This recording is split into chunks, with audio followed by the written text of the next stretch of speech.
Hey there. So it is almost everyone's favorite time of year, time for taxes. So I thought I'd do a little series on some little tax advice, just some little tips for you to kind of understand if you have your own business.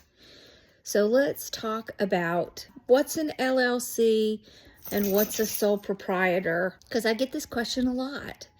So if you have a business, you can either be a sole proprietor or an LLC. So I'm talking about just a single person. If you have a single person company, then LLC means that you're limited to only what's in your company. So if someone sues you, they can only go after what's in your company. A sole proprietor doesn't have that protection. However, what you really need to think about is there a good chance that I would get sued for something through my business?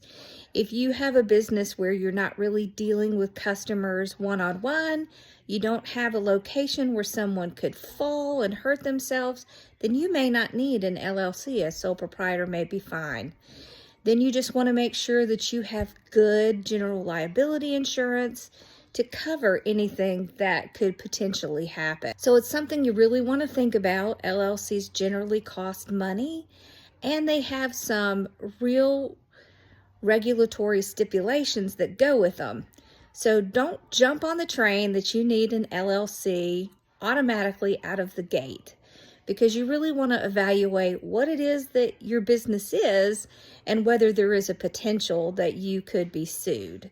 And then you can use that to decide whether you need an LLC or just stay sole proprietor.